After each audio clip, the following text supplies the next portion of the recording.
In this first video of the tutorial series I'll be releasing for the Huey, I'll cover the hardware I use and mapping to your HOTAS.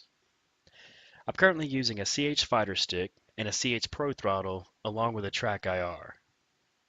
Now I don't have rudder pedals, but there are workarounds you might be able to try if you have an extra access command on your throttle. So for example, the CH Pro Throttle has a mini joystick in which I've reassigned the rudder access so I can control the tail of the helicopter with my thumb.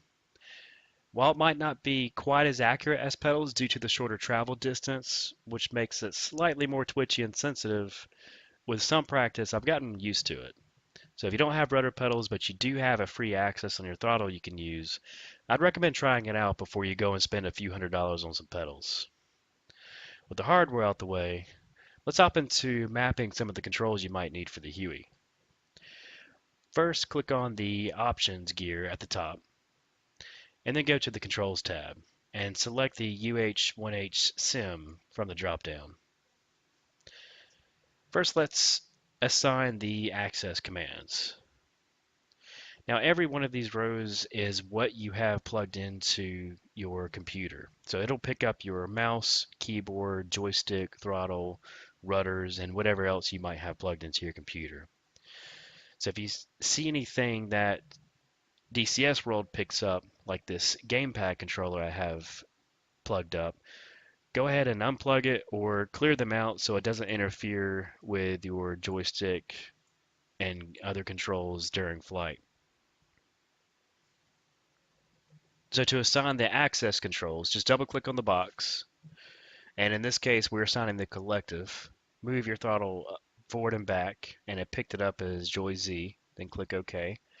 And we'll do the same thing for the pitch. Double click on the box, move the joystick forward and back for the pitch. There's Joy Y, click OK. And then the cyclic roll left and right, Joy X. For whatever reason, if DCS World does not pick up that you're moving your controls, you can manually select it with a drop down.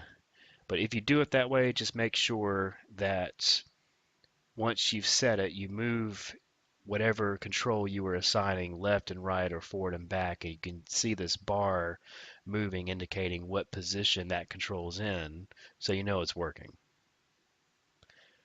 For my rudder, I've set it up as a separate hardware device. That's why it's listed in this third row by itself. And this is my mini joystick. So when I move my mini joystick left and right, it picks it up as Joy X, and that's what controls my rudder. So that'll be your access commands. That'll be what controls the Huey. So let's move on to the others by going back to all. And the first thing I assign to pretty much all aircraft in DCS World is the zoom in and zoom out functions. And that will let you zoom in and zoom out to look at your gauges inside the cockpit or to look at any enemies on the ground or to see what's going on the ground. It really helps you see what's going on around you so you don't have to keep moving your head to try to zoom in on things. That is the asterisk on the numpad and forward slash on the numpad.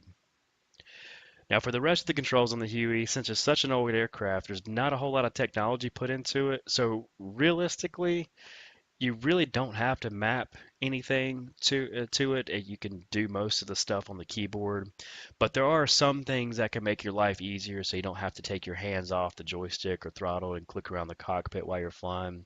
So I'll try to go through these by order of importance. And the first will be the startup engine.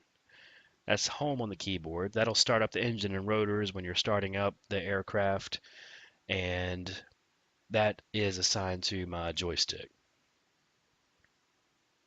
The next would probably be the pilot trimmer button, T on the keyboard, and the trimmer reset, left control T.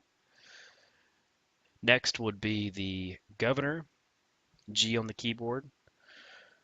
That's used if the engine is starved for oxygen or if you need to auto rotate. That will turn off and on the governor. Your flare dispense button, left control C. Open and close the left and right gunner door, left Alt 3 and 4. You can also set their rules of engagement, left Control 3 and 4. And you can do the same thing for the co-pilot, left Control 2. So if you have enemy in line of sight, your co-pilot will automatically fire the forward attached miniguns. You have the night vision goggles, right Shift H, and the gain on the night vision goggles up and down. Your external landing lights extend and retract and stop. Your searchlight on and off. And it might be hard to see, but that's right Alt plus and semicolon, and right Control plus semicolon.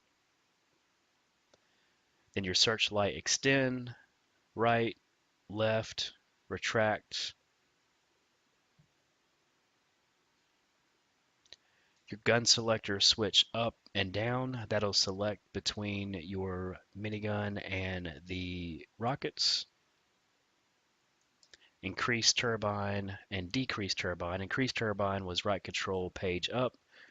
Decrease turbine, right control page down. That lets you manually control the RPM of the rotors. Your pilot sight armed and docked, that'll pull down the pilot sight and then turn on the reticle. It's pilot sight switch. That's right control M. And last is the safe and arm switcher. That will turn your weapons to safe, and it will also turn them to arm.